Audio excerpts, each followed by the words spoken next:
pihak keluarga, Pak. Mungkin bisa diceritakan nggak sebelum Ariel memutuskan berenang, apa sih sebetulnya yang dia lakukan gitu di sekitar sungai? Tur nuhun.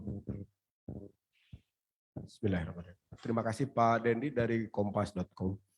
Jadi perlu kami sampaikan sebagai pamannya, sejauh yang kami ketahui memang rasa khawatir kami besar ini karena Ariel dalam pandangan kami adalah ponakan yang teladan untuk sepupu-sepupunya, penuh tanggung jawab, kemudian juga ramah begitu, dan dia juga aktif dalam kegiatan sosial, memiliki kepedulian, sehingga kami tentu perasaannya sekarang relatif cemas dan khawatir. Walaupun demikian kami paham bahwa apapun yang Allah tetapkan, pilihan kita hanya bisa bersabar atau bersyukur.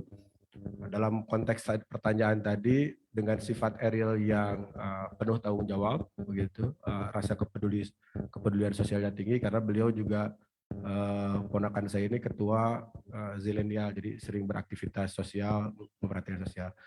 Berdasarkan keterangan dari pihak keluarga famili yang di sana, jadi sebelum melakukan kegiatan berenang, ini Ariel memastikan titik mana yang paling aman, begitu. Karena kalau Bapak Ibu semua melihat fotonya, itu kan tempting ya, membuat orang ingin terjun karena warnanya jernih, lebar, begitu. Nah ini beberapa titik diperhatikan, titik mana bahkan titik jembatan langsung dicoret oleh Ariel, karena kalau lihat yang lain pengennya loncat di jembatan begitu. Ini dianggap tidak aman dan dipastikan titik turunnya itu adalah turun yang ada tangga begitu. Jadi itu sudah dilakukan survei beberapa titik, jadi tidak langsung. Yang selanjutnya adalah juga memastikan tidak loncat. Jadi turunnya perlahan begitu. Dan kalau dari sisi kesiapan, Ariel ini adalah termasuk pemuda yang rajin olahraga. Beliau bisa berenang begitu ya. Kemudian beliau juga punya sertifikat diving. Jadi punya kemampuan untuk menilai dan mengukur arus. Sehingga tadi hal-hal yang tadi diperhatikan sebelum dilakukan. Jadi berdasarkan informasi keluarga, beliau memastikan siapa yang layak turun dan tidak turun. Jadi Ariel mengatur hanya yang boleh turun itu hanya maksimum 3 orang karena beliau melihat kesiapan begitu. Nah, kami yakin ini rasa tanggung jawab beliau sebagai insting ponakan kami yang teladan. Beliau kelihatannya mengambil posisi paling belakang karena ingin memastikan semua pada posisi yang safety begitu. Nah ini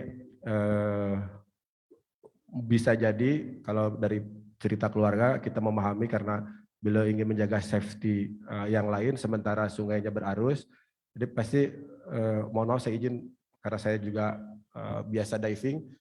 Kalau berenang lihat arus itu harusnya mengikuti arus diagonal. Tapi kalau kita ada buddy, ada kawan, kita pasti menjaga agar selalu ada teman kita selalu terlihat posisinya. Sehingga pasti ada sedikit effort tambahan menjaga jarak dengan orang yang kita ingin pastikan safety dengan kemudian kekuatan arus yang mendorong ke arah lain.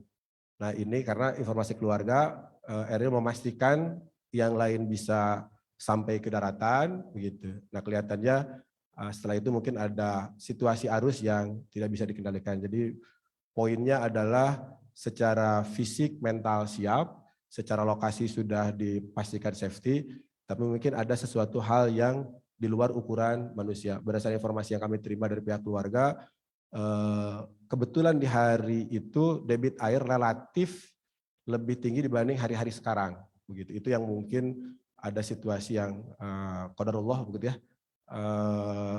Di luar jangkauan ukuran manusia yang bisa diantisipasi.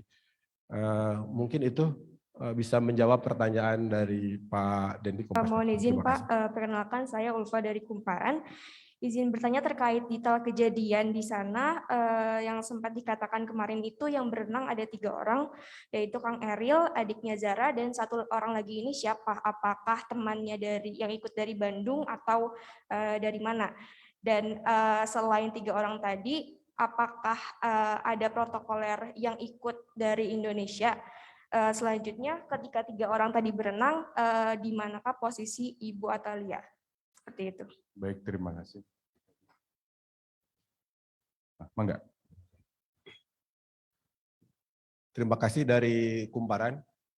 Jadi perlu kami sampaikan yang pertama siapa yang ada di lokasi, gitu ya.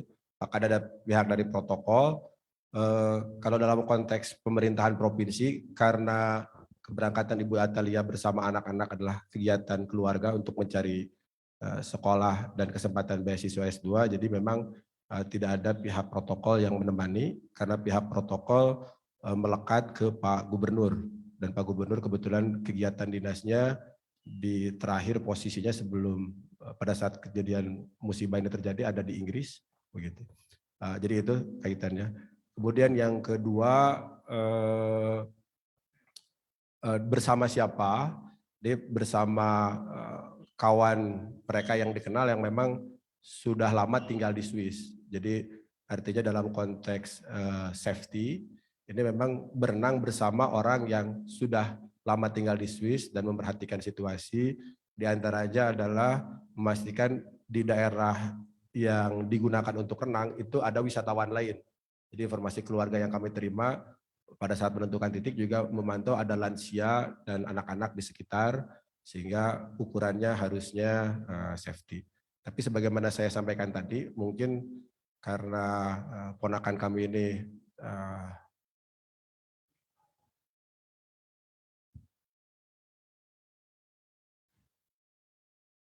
mohon maaf,